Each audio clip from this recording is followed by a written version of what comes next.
इस खास एक्सप्लेनर में स्वागत है। आज हम एक बेहद प्राचीन और हैरान कर देने वाले ग्रंथ को बिल्कुल नए नजरिए से डिकोड करने जा रहे हैं, एक विशाल मेगा इंजीनियरिंग प्रोजेक्ट के रूप में।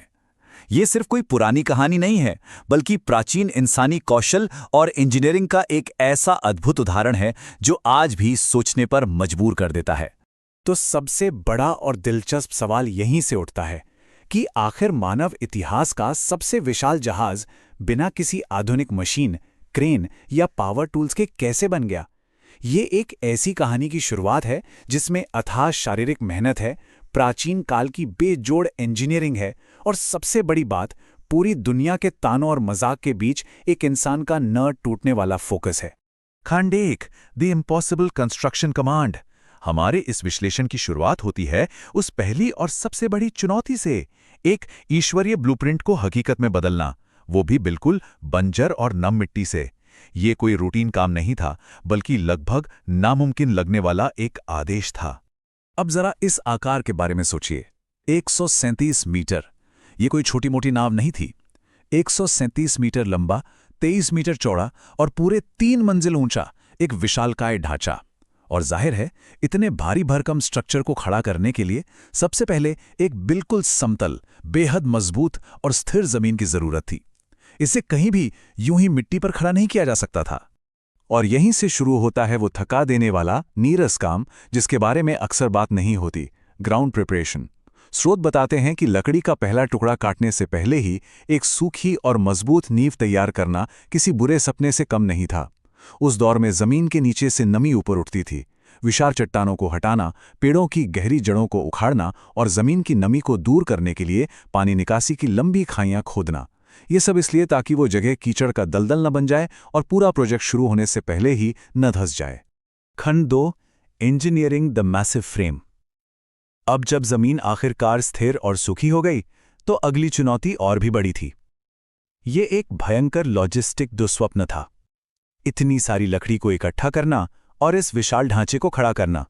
जरा उस प्राचीन काल की शारीरिक मेहनत की कल्पना कीजिए। ये एक बेहद पीड़ादायक और लगातार दोहराई जाने वाली प्रक्रिया थी। घंटों तक कुल्हाड़ियों के गूंजने की भारी आवाज, फिर सरों यानी साइप्रस के उन विशाल और भारी लट्ठों को बिना किसी पहिए या ट्रक के खींचना। इसके लिए छोटे गोल लकड़ी के रोलर्स और मोटी रस्सियों का इस्तेमाल होता था। धीरे धीरे एक एक इंच आगे सरकना, ये काम ना सिर्फ थका देने वाला था, बल्कि बेहद खतरनाक भी था। यहीं पर एक बहुत बड़ी इंजीनियरिंग चुनौती सामने आती है, जहाज की कील यानी उसकी स्ट्रक्चरल रीढ़ बनाना। जाहिर है, कोई भी एक पेड़ 137 मीटर लंबा नहीं होता, तो इस समस्या को कैसे सुलझाया गया? कई विशाल तनों को बिल्कुल सटीकता से आपस में जोड़ने के लिए खास इंटरलॉकिंग कट्स लगाए गए। फिर उनमें सख्त लकड़ी के बड़े बड़े खूंटे ठोके गए ताकि एक ऐसी अटूट नींव बन सके जो 3 मंजिला भारी भरकम जहाज का पूरा वजन बिना टूटे सह सके। ये अपने आप में एक मास्टरपीस था। अब जरा ढांचे के खड़े होने की तस्वीर दिमाग में लाइए। भारी और मुड़ी हुई लकड़ियों को मोटी रस्सियों के सहारे ऊपर खींचा जा रहा है। उन्हें बिल्कुल सटीक कोणों पर सेट करने के लिए पत्थरों को प्लम लाइन की तरह लटकाकर संतुलन नापा जा रहा था। एक तरफ सूखी जमीन पर यह विशाल कंकाल आकार ले रहा था और दूसरी तरफ आसपास खड़े लोग इस पूरी तरह से बेतुके लगने वाले प्रोजेक्ट का जमकर मजाक उड़ा रहे थे। ढांचा तो बन गया, लेकिन उसे पानी से कैसे बचाएं? जहाज को डूबने से बचाने के लिए राल यानी पिच का इस्तेमाल किया गया। ये एक बेहद गर्म और थका देने वाला काम था। उबलती हुई गाढ़ी राल को जहाज के अंदर और बाहर हर एक जोड़, हर एक छोटी सी दरार में सावधानी से भरा गया।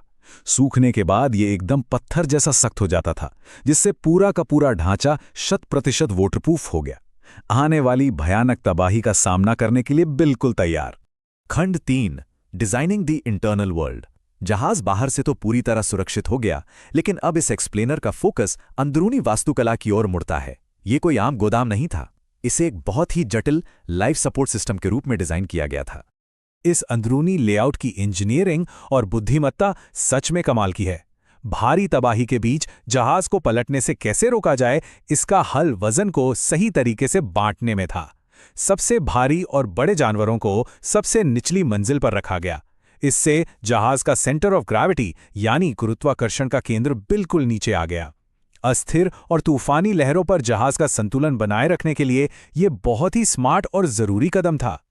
और बिना किसी मॉडर्न वेंटिलेशन सिस्टम के इतने सारे जीवों का महीनों तक एक बंद जगह में जिंदा रहना, ये अपने आप में एक चमत्कार था। इसके लिए छत के ठीक नीचे एक लंबी लगातार चलने वाली खिड़की बनाई गई। अंदर हवा के घूमने के लिए सटीक रास्ते बनाए गए ताकि जानवरों से निकलने वाली खतरनाक और जहरीली गैसें बाहर निकल सकें। इसके साथ ही भोजन और पीने के पानी को नमी से बचाने के लिए अलग अलग सुरक्षित जोन बनाए गए। ये पूरा का पूरा एक सस्टेनेबल इकोसिस्टम था। लेकिन इस पूरे इंजीनियरिंग में एक बहुत बड़ा रिस्क भी था, वो विशाल इकलौता दरवाजा। किसी भी जहाज के ढांचे में कोई भी बड़ा होल या दरवाजा उसकी सबसे बड़ी कमजोरी होता है। इसीलिए बाहरी पानी के भयानक दबाव को झेलने और वजन को बराबर बांटने के लिए इस दरवाजे को मोटी लकड़ियों और तिरछी बीमों से भारी रूप से मजबूत किया गया, जो एक बड़े लकड़ी के खंभे पर टिका था। खंड 4, बोर्डिंग द कंप्लीटेड आर्क। अब हम उस खामोशी की तरफ बढ़ते हैं जो एक महाविनाश के चरम से ठीक पहले होती है। वो पल जब सालों की अनवरत कड़ी मेहनत आखिरकार अपने अंतिम मकसद से मिलने जा रही थी। स्रोत यहाँ एक बहुत ही गहरे और रहस्यमयी बदलाव पर जोर देता है। ईश्वर ने उसे अंदर से बंद कर दिया। जानवरों के रहस्यमयी तरीके से अंदर आने और उन 8 इंसानों के सवार होने के बाद वो विशाल दरवाज़ा किसी इंसान के हाथ से बंद नहीं हुआ। नूह ने दरवाज़ा बनाया ज़रूर था, लेकिन अंतिम सुरक्षा पर मोहर एक ईश्वरीय शक्ति ने लगाई थी। खंड 5, सर्वाइविंग द ग्रेट फ्लड। अब हम मूल ग्रंथ के उस विनाशकारी क्लाइमैक्स पर पहुंचते हैं जहां सालों की शांत, स्थिर और मजबूत इंजीनियरिंग का सामना सीधे प्रकृति की सबसे प्रचंड हिंसा से होने वाला था। इस घटना का वर्णन पढ़ते हुए जो बात सचमुच रोंगटे खड़े कर देती है वो ये है कि पानी सिर्फ आसमान से ही नहीं गिर रहा था। ये एक दो तरफा प्रलय थी।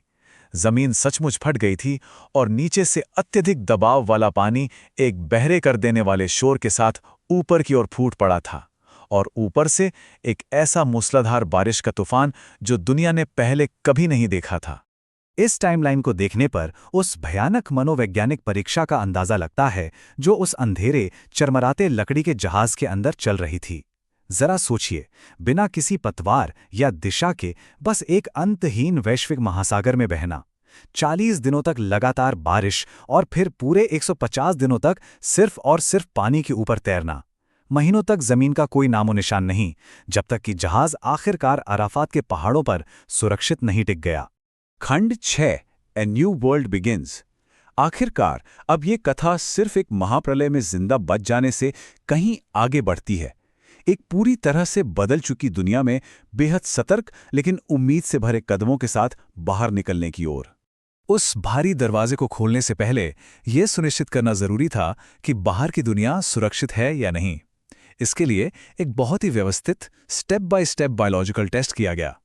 पक्षियों को एक तरह के बायोलॉजिकल सेंसर की तरह इस्तेमाल किया गया। पहले एक कौवा, फिर एक कबूतर। और जब वो कबूतर जैतून की एक ताज़ा पत्ती लेकर लौटा तो वो सिर्फ एक पत्ती नहीं थी, वो इस बात का सबूत था कि जमीन फिर से सांस ले रही है, धरती फिर से रहने लायक हो रही है। ईश्वर ने नूह को याद किया। ये छोटा सा लेकिन बेहद अहम उदाहरण इस पूरी घटना का सबसे बड़ा टर्निंग पॉइंट है।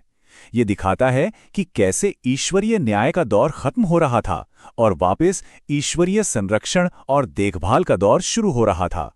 ये उस उम्मीद की किरण थी जिसका सबको इंतजार था। दरवाजा खुला, ताज़ा हवा अंदर आई और सामने थी एक बिल्कुल खामोश नम धरती। जानवर अपनी सहज वृत्ति से एक नई दुनिया बसाने के लिए बाहर निकल पड़े। लेकिन गौर करने वाली बात यह है कि इंसानों ने बाहर कदम रखते ही सबसे पहला काम कोई घर या शहर बनाना नहीं किया, बल्कि कृतज्ञता के साथ एक वेदी बनाई। इसी के बाद एक अंतिम वादा किया गया जिसका प्रतीक बना आसमान में चमकता वो सतरंगी इंद्रधनुष, एक गारंटी कि ऐसा वैश्विक विनाश दोबारा कभी नहीं होगा। इस एक्सप्लेनर के अंत में ये प्राचीन ग्रंथ एक बहुत ही शक्तिशाली और गहराई तक सोचने पर मजबूर कर देने वाला सवाल छोड़ जाता है। जब पूरी दुनिया मजाक उड़ा रही हो, हर तरफ से ताने मिल रहे हों, तब क्या किसी इंसान के भीतर वो अटूट विश्वास हो सकता है कि वो कुछ इतना विशाल, इतना असंभव लगने वाला निर्माण कर सके? ये सिर्फ एक जहाज की कहानी नहीं है, ये दृढ़ विश्वास और फोकस की असली कीमत के बारे में है।